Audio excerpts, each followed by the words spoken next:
The following is transcribed.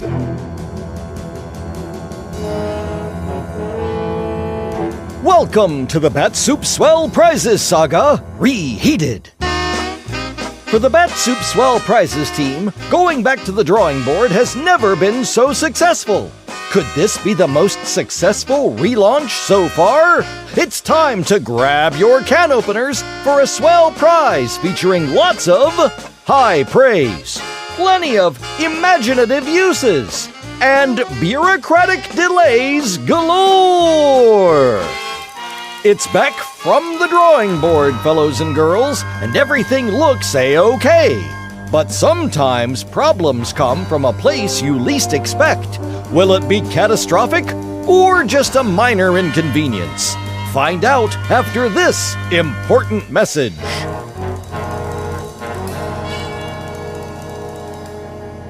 Hello, listeners. This is Shecky Stedmeyer of Stedmeyer, and Lunkowitz on behalf of Bat-Supe, reminding you that if you're taking part in the class action lawsuit concerning the recent spree of kitchen and or house fires as a result of poor manufacturing processes in the making of the product known as the Bat-Supe Recap that we are offering all respondents as a show of goodwill and by way of apology, a free upgraded, new and improved and 100% guaranteed not to melt and cause fires of any kind Bat-Supe Recap. These new and improved Bat-Supe Recaps have been given the United Laboratory Seal of Safety, so you know they're good. And now to tell you all about it, here is your announcer. Oh, that's right, gang. The Bat-Supe Recap is new and improved and made of a space-age material that won't even melt in a live volcano. And the best part is, you don't even have to be the victim of a kitchen fire. Oh, by the way, we're really sorry about that. To get one, either send your old and potentially deadly Bat-Supe Recap back to us with your name and address in care of your local grocer, or send us 2 Bat-Supe can labels the same way, and we'll send you your new and improved Bat-Supe Recap to you lickety-split. Keep your kitchen safe and your never nutritious, definitely delicious Bat-Supe fresh all at the same time. Bat-Supe, available wherever fine podcasts are sold. Good things come to those who wait, or in this case, really bad things. Curtain. Music. They're barely off the assembly line, gang, and already we've got a new and improved version of our nifty Bat-Supe can openers ready for shipping. And all you have to do to get one is send in 3 can lids from that never nutritious, definitely delicious Bat-Supe, or the packing slip from the Bat-Supe can opener you've already got, plus 1 can lid. Yes, sirree doodle. The new and improved Bat-Supe can opener has all the great advantages of the original, but won't, pinch your fingers when you squeeze the handles together, or slip off the cans, causing more bleeding, or fall apart when you're washing them with the dishes, like, some other can openers might tend to do if the mail we've been getting is accurate. At any rate, these redesigned, new and improved Bat-Supe can openers have been laboratory tested and are guaranteed to be can openers. So get a grown-up to help you send those can lids off for yours right now. They make swell Mother's Day gifts, and they're collectible too. And keep enjoying that Bat-Supe, gang, available wherever fine podcasts are sold. Exercise is not the same as extra fries. Everyone's raving about the new and improved, redesigned, laboratory-tested Bat-Supe can openers. These slick kitchen utensils have revolutionized the way people are eating never nutritious, definitely delicious Bat-Supe. Why, some of you are even using those swell can openers for other products. Here's a letter we got. Dear Bat-Supe, my dad was in the garage changing the oil in his car and used my nifty Bat-Supe can opener to open all the oil cans. He said there weren't nearly as many little shreds of paper or metal in the oil as there were with that last... Oh, well, we can't use that word, but he goes on to say my dad was real happy. See, gang, we bet even Batman is using a Bat-Supe can opener to work on the Batmobile. Now, if you don't have your new and improved Bat-Supe can opener yet, it's really easy. Send in 3 canned lids of Bat-Supe, include your name and address, and we'll send you one free. And it's all from your friends at Bat-Supe, available wherever fine podcasts are sold. Never let your pet play with electricity without a license. Boy, oh boy, there's nothing like coming home after a long day at school and smelling what your mom is cooking up in the kitchen. Gang, sometimes we just don't appreciate the hard work Mom does to make sure you're taken care of the best way possible. So don't we owe it to her to make sure she has the best of everything? Like, say, a nifty new and improved Bat-Supe can opener to make her job in the kitchen even easier. Well, they're easy to get, too. Heck, I bet you fellows and girls could even get one in secret, without any help from a grown-up at all. Right, Billy? Are you kidding? Child's play. Oh, and it's all above board. No mail fraud here. What was that all about? In case my parole officer is listening. Oh, right. So, Billy, you're a clever kid. What do you think of our new Bat-Supe can openers? Well, they're neat. The bat wing designs fit the fingers really comfortably, and the cutting edge is really sharp, but positioned on an angle that makes it really safe. Unlike your first design, talk about a disaster. Anyway, there is one really intriguing feature. We've been playing around, and if you open it up wide, and then you put a spring in it, just about right there, and squeeze... but that makes it completely impractical as a can opener. Yeah, but there's something about it that... Well, I can't quite put my finger on it, but I'm sure it'll come to me. It usually does, Billy. See, gang, not only are these swell can openers a great gift for Mom so she can open up all kinds of cans, not just never nutritious, definitely delicious Bat-Supe, but you could be like Billy and also use these to open up your imagination. Send in 3 can lids with your name and address, and we'll send you a new and improved, laboratory-tested Bat-Supe can opener right away. Never use batteries in the bathtub.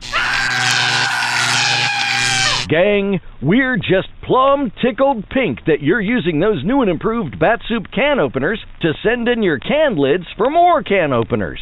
But we can tell which ones are from the new can openers, too, because, well, those lid edges are just as dull and as smooth as you'd ever want them to be. Heck, injuries are down 65% in the Bat-Supe mailroom alone. But we got to wondering how we could make things even safer. And then it occurred to us, what if instead of lids to our never nutritious, definitely delicious Bat-Supe, we just had you send in the labels instead? Boy, oh boy, you've never seen a room full of lawyers so happy in your life. And to keep things extra safe, our new labels will just peel right off the cans. No cutting required, which means that we don't have to include those adhesive bandages anymore either. And it's all because we here at Bat-Supe care about your safety. So start saving those labels, gang, for more fun that's yet to come from Bat-Supe, available wherever fine podcasts are sold. Just when you thought it was safe to go back in the water. Great news, fellas and girls. The Bat-Supe shortage is over. We know that the shortage of cans of Bat-Supe on the grocery store shelves has been a huge problem for a lot of you, and we apologize. But kudos to most of your moms for keeping your cabinets well stocked with that never nutritious, definitely delicious Bat-Supe. Otherwise, it could have been a lot worse. See, those new easy-to-remove labels we put on our cans turned out to be so easy to remove that they just fell off in shipping. So when they got to the border, the cans had to be thrown out because, in spite of the shipping manifestos and the logos on the shipping containers and all the paperwork and bribes we had in place, well, the Border Patrol agents just weren't willing to take any chances.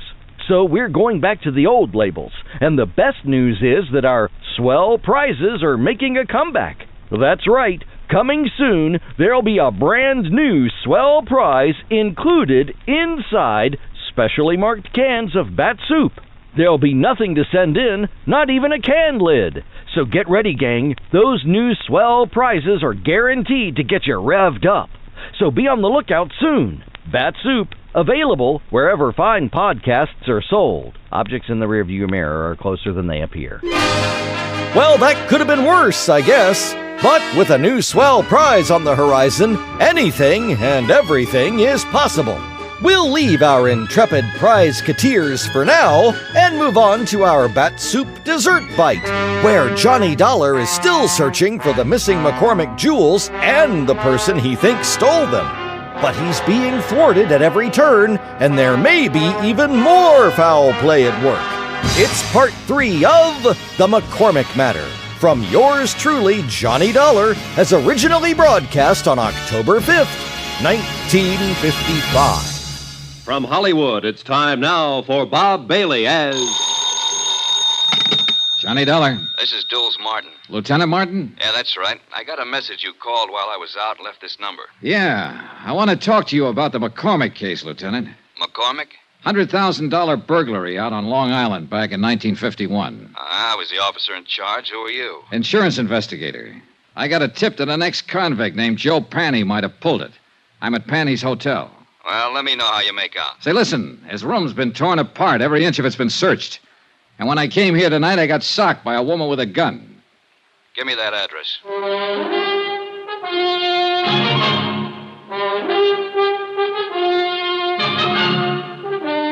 Tonight and every weekday night, Bob Bailey in the transcribed adventures of the man with the action-packed expense account. America's fabulous freelance insurance investigator. Yours truly, Johnny Dollar.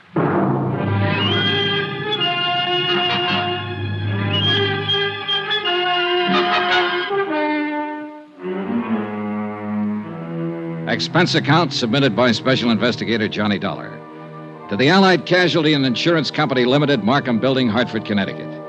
The following is an accounting of expenditures during my investigation of the McCormick matter. Expense account, item 7, $2, 2 drinks. For myself and Lieutenant Jules Martin, NYPD. A big swarthy man who seemed to know what he was about. Martin looked over the damage done by the unknown ransacker of Joe Panny's room, questioned the clerk, who was unable to furnish any helpful information. Then, because Joe Panny was officially a parole violator, ordered a general pickup. You should be able to get our hands on him pretty soon, Dollar. I hope it's that easy, Lieutenant. Any reason why it shouldn't be fairly routine? No, just a feeling, I guess. I don't know. This whole matter's been flimsy. The tip was weak, but it seems to be paying off. Nothing fits, though. I don't quite get all this, Dollar. How'd you come in on this? Old Mike Cairn died up at Sing Sing 2 days ago. Before he went, he told me he believed Joe Panny might have pulled the McCormick burglary. It didn't seem likely then, Panny being a small-time auto thief and whatnot. But now it does, in view of what's been happening lately. Somebody sure wants something Panny might have, judging from that room. I never saw one taken apart better, an expert search job. Yeah. Hey, Lieutenant, when you picked Joe Panny up, I'd like to be in on it. He's my only lead in this case, and I want to talk to him again. And that's not asking too much. Now, Dollar, about this woman you saw. Pretty, about 30, dark hair, good dresser, wore a silver mink stole. The gun she socked me with was a little one, a 25 or maybe 32 automatic. Mm-hmm. You think she might have done the searching in Joe's room? What do you think? She was flustered and upset when I bumped into her, anxious to get away from the place. And, of course, the gun in her hand. Yeah. She sound familiar to you in this neighborhood? No. Could be anybody. Yeah. Well, that's about it, Lieutenant. Yeah? No, I got it. Oh, thanks. I suppose you talked to McCormick, got the full story of the burglary from him? Almost first thing, yeah. Well, I remember him when it first happened. Nice enough, but strange, I thought. This business about somebody phoning the parole office ahead of you to get Joe Panny's address, that stops me, though. That's hard to figure. You sure you're telling me everything? Sure, I'm sure. Now, that part sounds crazy. Not if somebody knew I was looking for him, wanted to get him first. But who? How should I know? Well, we'll see what we will see. Can I drop you anywhere? No, thanks. I'll walk. You let me know when you pick him up. Sure.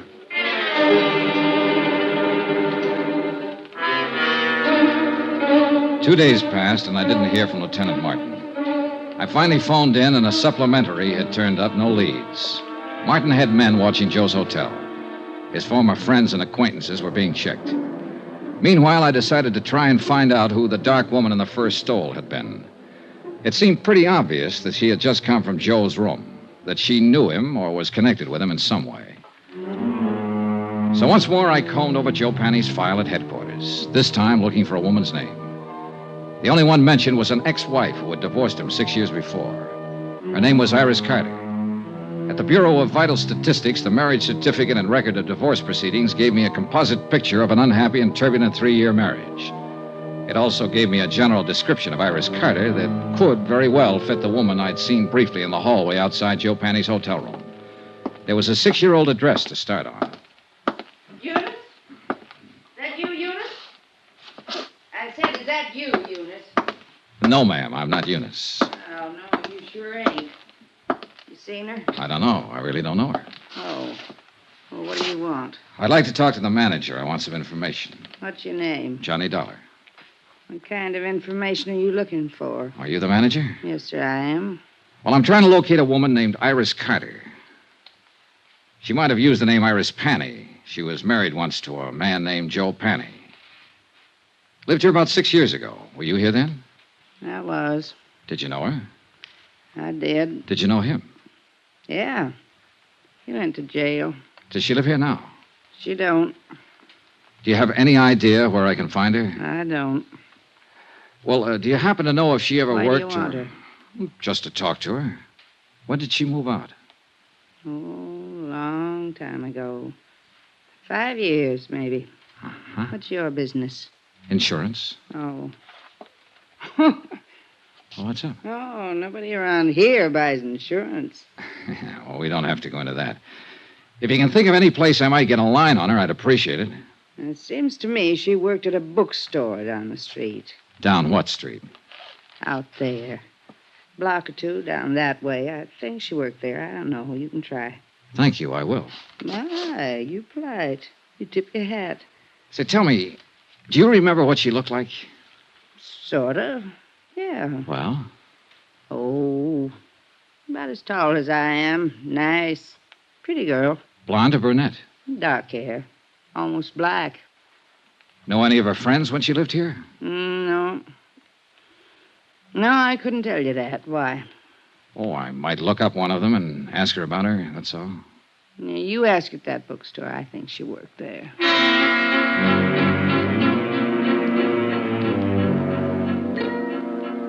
The bookstore Iris Carter Panny had worked in was as dismal as the neighborhood. The proprietor, a Mrs. Olds, yielded a little more helpful information than Iris Carter's former landlady. Yes, Iris had worked there for about 6 months. She'd quit almost 5 years before. No, she didn't know where to find her.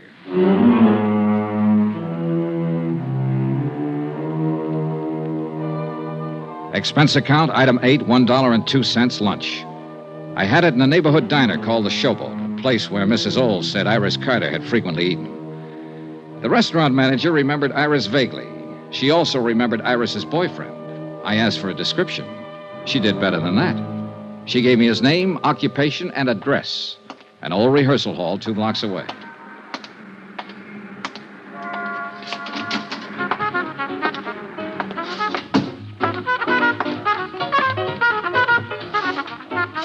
The 5-man combo working there was really putting it out. Yeah, and the minute I saw him, I knew the boy wearing the trumpet was the one I was looking for. Just good looking and smooth enough to go with a girl Iris Carter sounded like. Smooth trumpet, too. Okay, guys, take 5.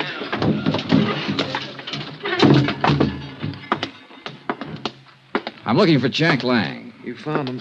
I'm Johnny Dollar. Could we talk a minute? That's about all I got, Mr. Dollar. Want to smoke? No, thanks. Oh, man.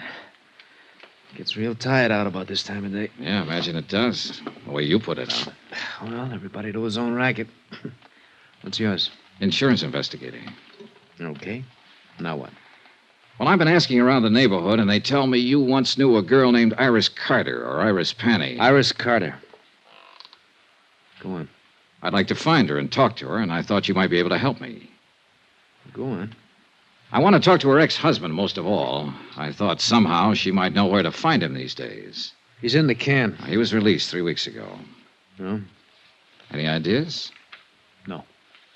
I thought finding her might be a shortcut to him. I wouldn't think so. They were all washed up when I knew her. When was that? 5 years ago. She hadn't seen him for over a year then. Uh-huh. She didn't have much use for him. I don't blame her. How long did you know her? No, we went together for a while she worked at some crummy bookstore. And she moved away, and I didn't see her after that. I think she said something about going back to Ohio. You think? I don't remember offhand. Well, let me put it this way. As far as I know, she's in no trouble. The one we want is her ex-husband. You'd be helping a lot if you could tell me where to find her. I don't know. I honestly don't know, and I sure wish I did. I'd like to find her myself. Why? Well, when she went with me, wasn't any good. I think she just walked out because she was tired of losers. Sick up to here, you know what I mean? Can't blame her. He gave her a pretty bad time. I didn't do much better. But now I got something. It's this little 5-piece outfit. Not much, but something. I'd like to show it to her and say, Iris, this is mine. You kind of had it bad, huh? Bad as a guy like me can get it. I know I'll probably never see her again as long as I live, but... boy, if another one like her ever shows up, I'm gonna be ready, Dad. Ever see her? No, she must have been something. Here. Take a look. Nice, huh? Yeah. I take it back. What back? About seeing her. I've seen her. When? Where? 2 nights ago in the hallway outside Joe Panny's room. You sure? I'm sure. She hit me with a gun before she left. The picture he had flipped out of his wallet was old and well thumbed. It showed a sultry kind of face that could have been 20 or 30 or 40. A wide, frank, smiling, happy mouth. Not the kind of girl I would imagine could ever be married to a Joe Penny. But there was no doubt about it. She had been married to him, and I had seen her. On my way back to the hotel, I dropped in to check with Lieutenant Martin. Hi. Hi. Doing any good? Any lead on Joe Penny? Nothing so far. This may take longer than I thought at first. Well, I've been out looking for his ex-wife. I didn't find her, but I found a few people who knew her. She was the one at his hotel the other night. Name's Iris Carter. You sure? Positive. I saw her picture. We better try to pick her up, too. I'll put it out right away. Fine. Well, I'll keep in touch. Oh, wait a minute. Don't go. Huh? We had some action here today. Sit down. Thanks. Julian McCormick called up, reported you. He said you came out there bothering him a couple days ago. He said he doesn't want to be bothered. Well, I only talked to him to get his story on the burglary. And I told him as long as you didn't break the law, there was nothing we could do to stop you from investigating. But he didn't like it. He seemed perfectly willing to cooperate with me when I talked to him before. Yeah, well, sometime these rich... Excuse me. Martin here. That's right. Well, how long ago? Okay. Well, they found your boy, Joe Penny. What? Yeah. He's on his way to the morgue. Harbor Patrol picked up his body a couple of hours ago, loaded down with slugs. Some case. And that ain't all, Johnny. Huh? His feet were burnt.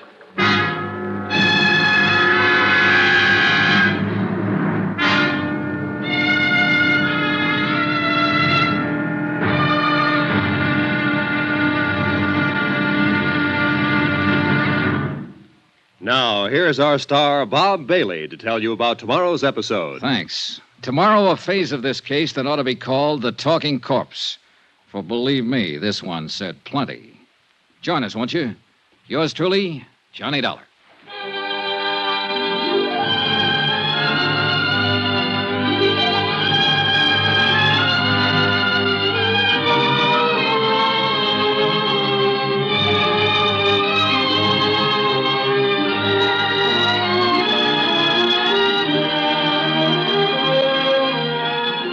Yours truly, Johnny Dollar, is transcribed in Hollywood.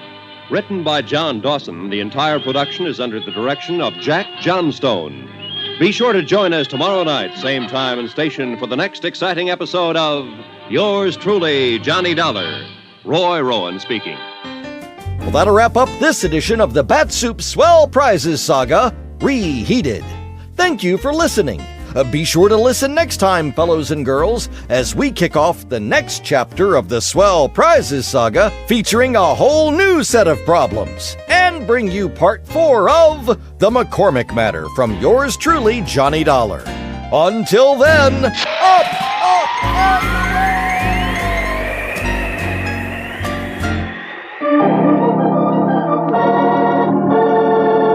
Another 5-minute mystery.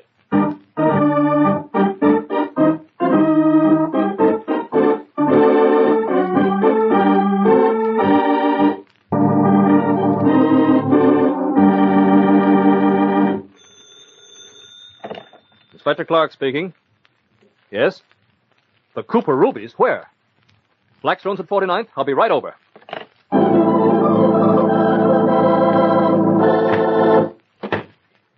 Come in, Inspector. Oh, this is terrible, terrible. And to think that we took such precautions. I just can't understand it. Now, just a moment, Mr. Blackstone. Just calm down a bit and tell me what's happened. I'll tell you what's happened. One of the Cooper rubies has been stolen. That's what's happened. I understand that, Mr. Blackstone, but if I could have some information about them... The Cooper rubies are a group of 15 of the most exquisite stones I have ever had in my possession. This woman, Mrs. Lloyd, came into my shop and asked to see the Cooper rubies. I wanted to buy one, but I certainly don't now. I was showing them to her myself. At the same time, I was showing this gentleman, Mr. Williams, some bracelets. Just a simple little bracelet for my wife, Inspector. I was interrupted by one of the sales girls. I turned away for just a moment, and when I looked back, one of the rubies was gone. Now I ask you, who other than one of these two could have taken it? Your assumption is quite sound, Mr. Blackstone. I'm very much afraid I'm going to have to ask you two to be searched. Why, of all the Leave your bag here on the desk. Mr. Blackstone's secretary will assist you in the other room. Mr. Williams, I'll search you in Mr. Blackstone's office.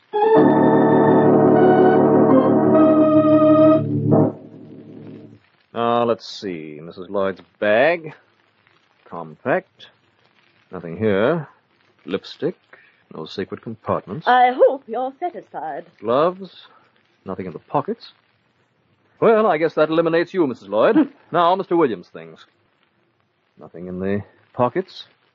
Billfold.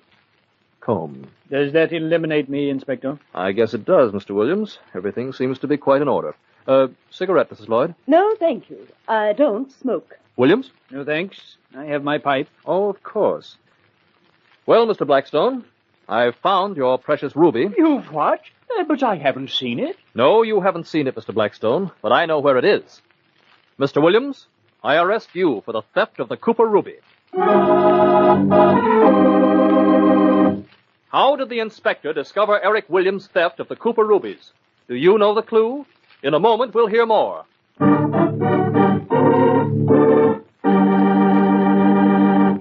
And now, let's see what Inspector Clark has to say. But I don't understand. Where is the ruby, Inspector? Well, Mr. Blackstone, when I asked these two people to submit to be searched, I knew the guilty one would hold out. For a moment, I thought I was licked. We seemed to have all their possessions, yet nothing was evident. Only when I offered Mr. Williams a cigarette did I notice that he was smoking a pipe. Here, Mr. Blackstone, is your ruby, concealed in the bowl of this pipe. And now, Mr. Williams, I'd like to show you something in bracelets. A double one, better known as the handcuff.